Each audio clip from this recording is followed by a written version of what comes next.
টনির নতুন চাল, ঈদের বাণিজ্য নাকি প্রতারণার রাজনীতি?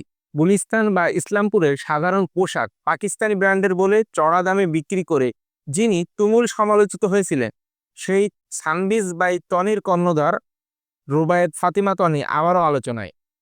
সামনে ঈদ, আর এই ঈদকে সামনে রেখে কি টনি নতুন কোনো কৌশল খুঁজছেন? সম্প্রতি জামাত ইসলামের নিবন্ধন বাতিল চেয়ে তার আবেদন বা মন্তব্য সোশ্যাল মিডিয়ায় নতুন করে বিতর্কের জন্ম দিয়েছে। নেটিজেনদের অনেকেই অভিযোগ করেছেন, ঈদের আগে লাইমলাইটে আসতেই তিনি এই রাজনৈতিক বিষয়টিকে হাতিয়ার হিসেবে ব্যবহার করছেন। এর আগে ক্রেতাদের সাথে প্রতারণা এবং অতিরিক্ত মুনাফা করার দায়ে ভোক্তা অধিকার সংরক্ষণ অধিদপ্তর তার শোরুম সিলগালা পর্যন্ত করেছিল। অনেকের মতে পুরনো বিতর্ক ঢেকে ঈদের বাজারে নতুন করে মনোযোগ আকর্ষণ করতে টনির এই কৌশল। আপনার কি মনে হয়, টনির এই পদক্ষেপ কি নিতান্তই তার নিজস্ব রাজনৈতিক অবস্থান, নাকি ঈদের বাজারকে পুঁজি করে আবারও সাধারণ ক্রেতাদের প্রতারিত করতে লাইমলাইটে আসতে নতুন কোনো শখ করছেন তিনি? কমেন্টে আপনার মতামত জানান এবং ভিডিওটি শেয়ার করে অন্যকে জানিয়ে দিন।